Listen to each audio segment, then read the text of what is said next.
Hello दोस्तों, स्वागत है आपका हमारे एफबी टेक्निकल यूट्यूब चैनल में।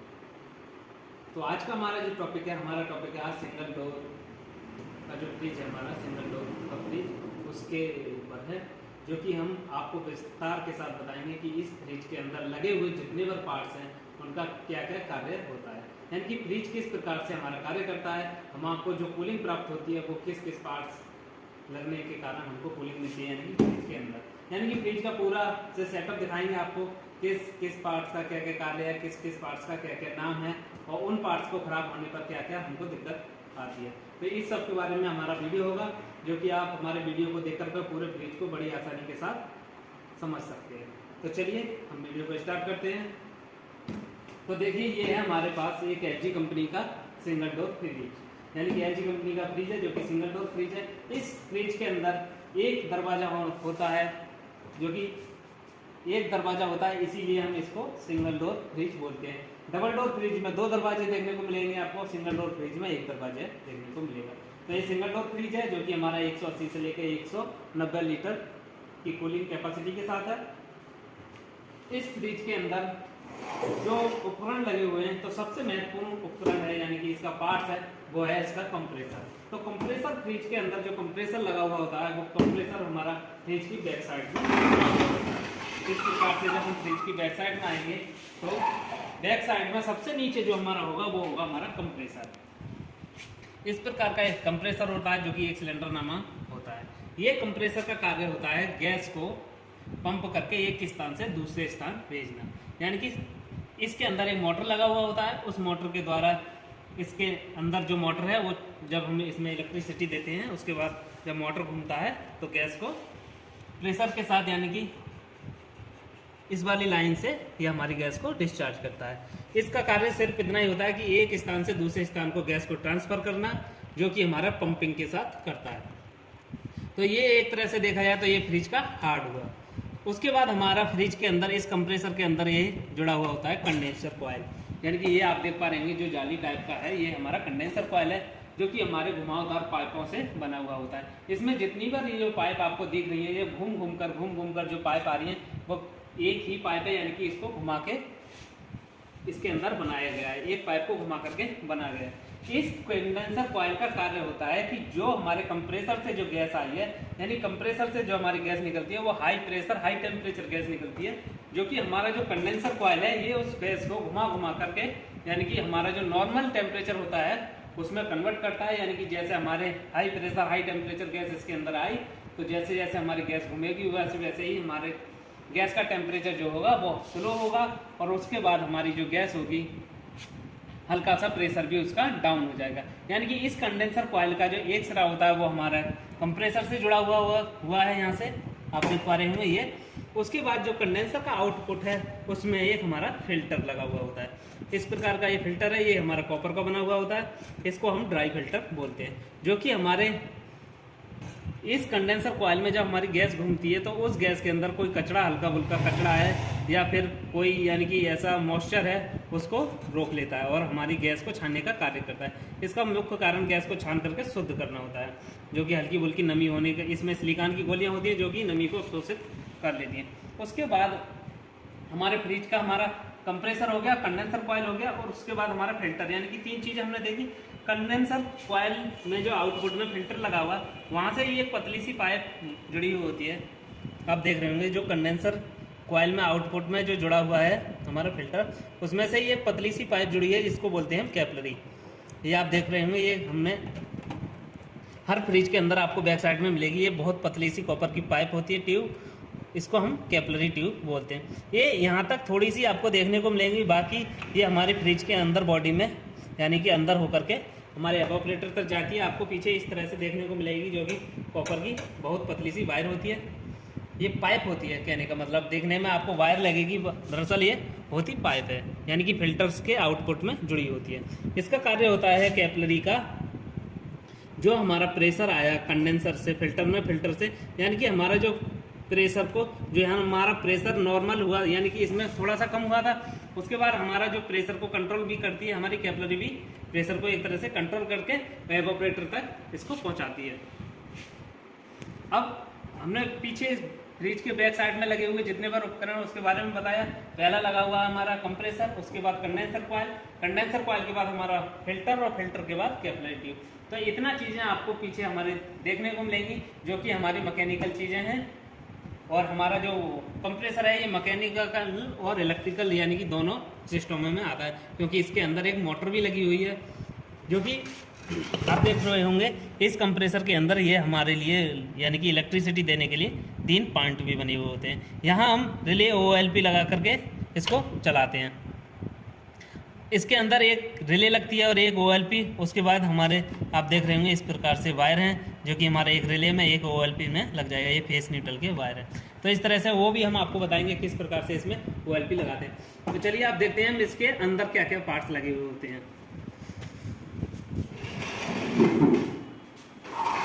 चलिए अब आपको दिखाते हैं।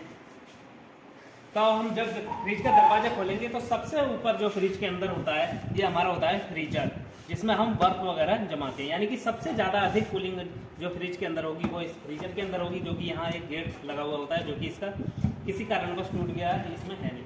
तो जिसमें हम सब बर्फ जमाते हैं, जो कि हम जिसमें हम बर्फ जमाते हैं वो हमारा फ्रीजर होता है, और जिसको हम एवोपरेटर के नाम से भी जानते हैं। यानी इसको एवोपरेटर इसका नाम है, इसको हम फ्रीजर भी बोल देते हैं। सबसे ज़्यादा जो कूलिंग होती है वो फ्रिज के इसी हिस्से में होती है, और इसी एवोपरेटर का कार्य होता है पूरे फ्रिज में कूलिंग को बनाए रखना। यानी कि ये ठंडा होगा तो ये अपनी कूलिंग का प्रभाव फ्रिज के अंदर छोड़ता है, और इसके अंदर की जो भी गर्मी होती है उसको अवशोषित करके अपना कूलिंग का प्रभाव छोड़ता है। तो इस फ्रीजर के अंदर सबसे ज़्यादा ठंडक होती है, क्योंकि मेन जो फ्रिज का कूलिंग करने का जो कार्य होता है वो इसका एवोपरेटर का होता है। उसके बाद के बराबर से ही हमारा लगा हुआ होता है थर्मोस्टेट। यानी कि थर्मोस्टेट का कार्य होता है कि कूलिंग को कंट्रोल करना।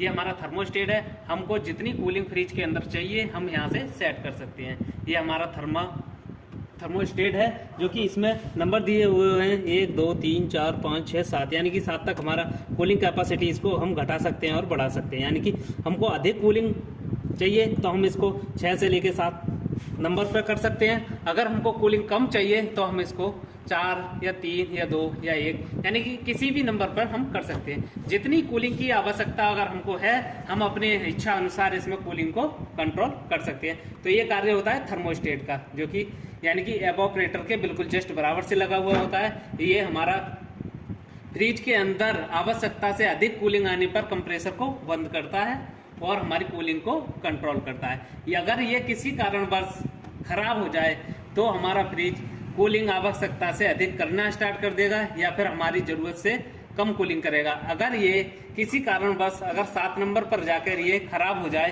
तो हमारा जो फ्रिज है वो आवश्यकता से ज़्यादा कूलिंग करेगा, और किसी कारणवश अगर ये हमारा थर्मोस्टेट 1 नंबर या 2 नंबर पर जाकर के खराब हो जाए तो ये हमारी आवश्यकता से कम कूलिंग करेगा, और ना ही खराब होने पर ये हमारे कंप्रेसर को कट ऑफ करेगा।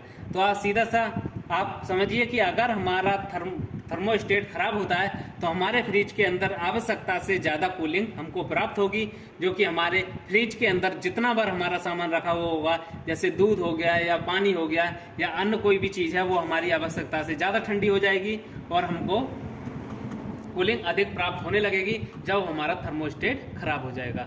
ठीक उसी प्रकार से फ्रिज के अंदर जो फ्रीजर लगा हुआ है उसमें बहुत सारी बर्फ जम जाएगी, जो कि हमारे इसके अंदर जो भी सामान रखे होंगे वो पूरी तरह से जम जाएंगे। तो समझ लेना कि हमारा जो थर्मोस्टेट है वो खराब हो चुका है। थर्मोस्टेट के बाद इसके अंदर एक एवोपरेटर लगा हुआ, उसके नीचे जो लगा हुआ होता है इस तरह का एक आपने ट्रे देखा होगा, इसको बोलते हैं चिलर ट्रे। यानी कि ये जो एवोपरेटर के अंदर जब बर्फ जम जाती है, जब बर्फ पिघलने के बाद जो इसका पानी बचता है वो हमारा चिलर ट्रे में आता है, और चिलर ट्रे के अंदर से जो हमारा जो पाइप होता है, चिलर ट्रे के अंदर से एक नॉब होती है, यहाँ से एक इसके अंदर एक इस प्रकार से कीप लगी हुई होती है, उस कीप में जाकर के गिरता है, जो कि यानी कि फ्रिज के पीछे एक वाटर ट्रे लगी हुई होती है, वहां जाकर के स्टोर हो जाता है। उस वाटर ट्रे को भी हम आपको दिखाएंगे किस प्रकार की होती है।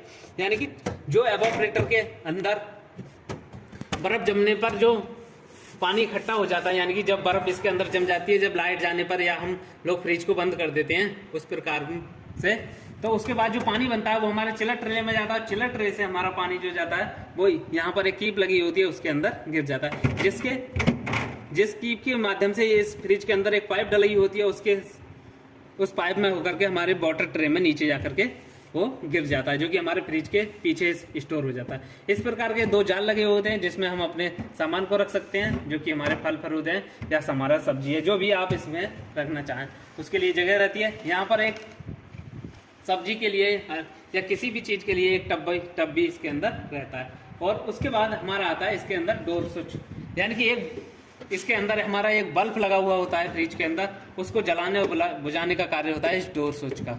तो ये डोर स्विच है, इसका कार्य होता है कि फ्रिज के अंदर लगे हुए बल्ब को बंद करना और उसको चालू करना। जब हम इस फ्रिज का गेट को खोलते हैं तो हमारा बल्ब जल जाता है, और जब हम इस फ्रिज को यानी गेट को बंद करते हैं तो हमारा बल्ब यानी कि बंद हो जाता है। तो ये किस प्रकार से करता है कि आप इस प्रकार से अभी देख रहे होंगे, हमारा डोर यानी खुला हुआ है, तो हमारा ये बटन जो है वो बाहर की तरफ आप देख सकते हैं, बाहर की तरफ है। तो इस स्थिति में हमारा बल्ब जलना चाहिए। जब हम इस डोर को बंद कर देंगे यानी कि इस दरवाजे को बंद करेंगे तो ये बटन हमारा अंदर की तरफ हो जाएगा और हमारा बल्ब जल जाएगा। तो इस डोर स्विच का सिर्फ कार्य इतना ही रहता है कि हमारा जो फ्रिज के अंदर जो बल्ब लगा हुआ है उसको बंद करना और चालू करना। इस प्रकार का हमारा फ्रिज के अंदर जो उपकरण लगे हुए होते हैं, जो पार्ट्स हैं, उनकी जानकारी आपको इस प्रकार दी हमने कि सारे उनके जो कार्य रहते हैं वो समझाए। और इसका जो अगला पार्ट आएगा हमारा वीडियो का, उसमें हम आपको फ्रिज में गैस चार्ज करके दिखाएंगे कि किस प्रकार से फ्रिज के अंदर गैस चार्ज करते हैं।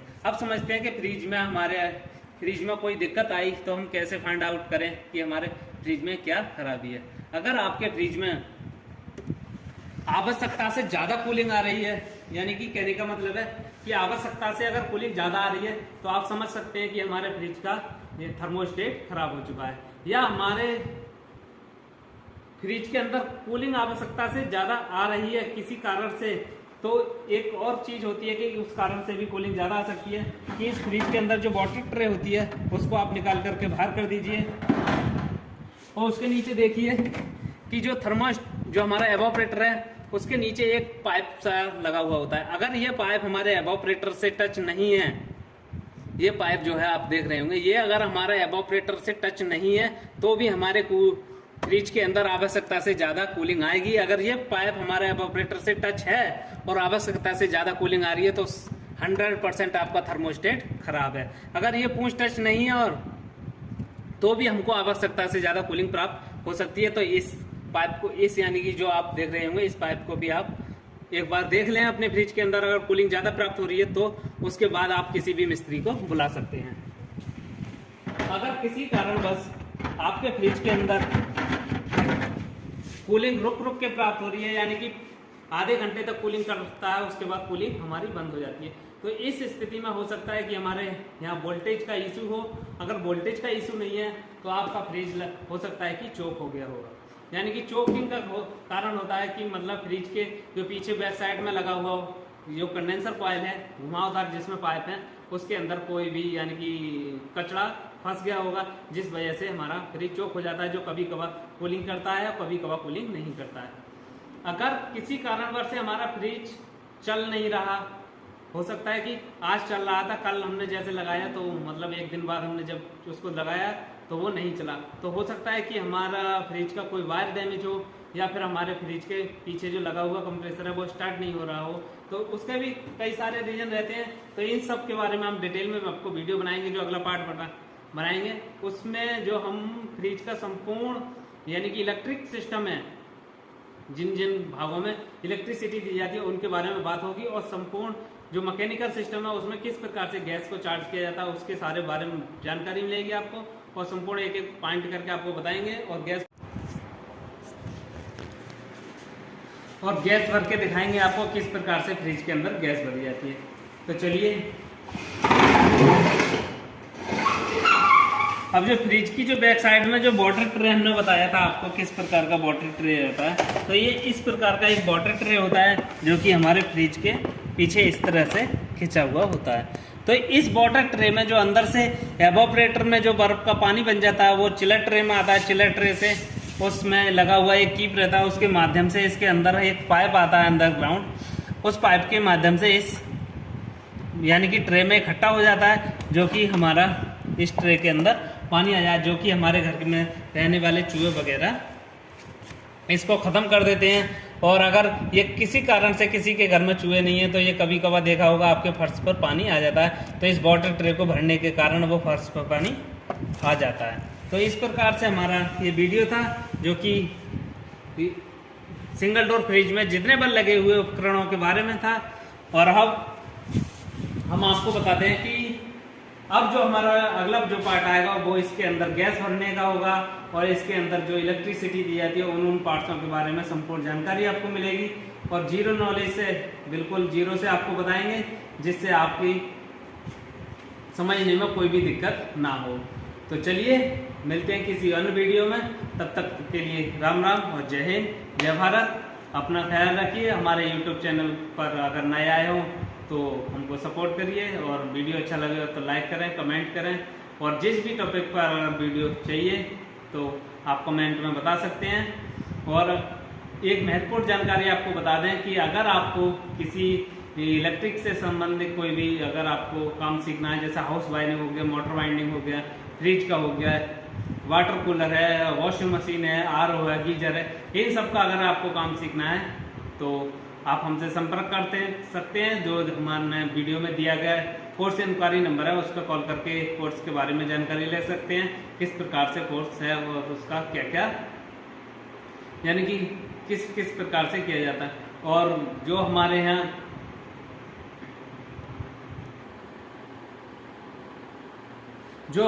कोर्स कराए जाते हैं वो 100% प्रैक्टिकल के साथ कराए जाएंगे, 100% सिखाने की गारंटी होगी हमारी। अगर आप किसी भी कारण से हमारे कोर्स करना चाहते हैं तो बेझिझक वेटर के साथ आ सकते हैं और हमसे संपर्क कर सकते हैं, या पहले आप हमारे यहाँ आकर के हमारा सेटअप देख सकते हैं कि किस प्रकार से हम आपको यानी कि काम सिखाएंगे। तो सबसे पहले जो हमारा मुख्य काम होता है वो हमारा मोटर वाइंडिंग और हाउस वायरिंग है। उसके बाद हमारा फ्रिज है, फ्रिज के बाद वॉशिंग मशीन है, वॉशिंग मशीन के बाद यानी कि डीप फ्रिज है, आप देख रहे हैं इस प्रकार से, यानी कि हर तरीका के हमारे यहाँ फ्रिज लगे हुए हैं, जो हम आपको इनके संपूर्ण जानकारी आपको देंगे। और जैसे रूम कूलर हो गया, यानी कि ये आप देख रहे हैं कोका कोला का, ये हमारा बीजी कूलर है जिसमें हम कोल्ड ड्रिंक वगैरह ठंडा करते हैं, और ये हमारा वॉशिंग मशीन है इस प्रकार का। और ये देख पा रहे होंगे ये हमारे पास जो प्याज होता है, जिसके जो हमारे जगह जगह स्थानों पर लगा हुआ था ठंडा जल पीने के लिए, यानी कि ठंडा करने का जितने बार आइटम होता है, सिंगल डोर फ्रिज हो गया या वाटर कूलर हो गया या इस प्रकार का बीजी कूलर हो गया या रूम कूलर हो गया, यानी कि ये हवा लेने के लिए होता है ठंडे। तो ये डीप फ्रिज है हमारे। इस प्रकार के भी बहुत सारे कूलर आते हैं, देख पा रहे होंगे, इधर आकर आप दिखाइए, इस प्रकार का जिसमें मोटर लगा हुआ होता है ब्लोअर वाला, इस प्रकार के भी कूलर होते हैं। ये आप देख रहे होंगे सामने खड़े हैं, यानी कि ये डबल डोर फ्रिज है। यानी कि इन सब चीज़ों का हमारे जो कोर्स होता है बिल्कुल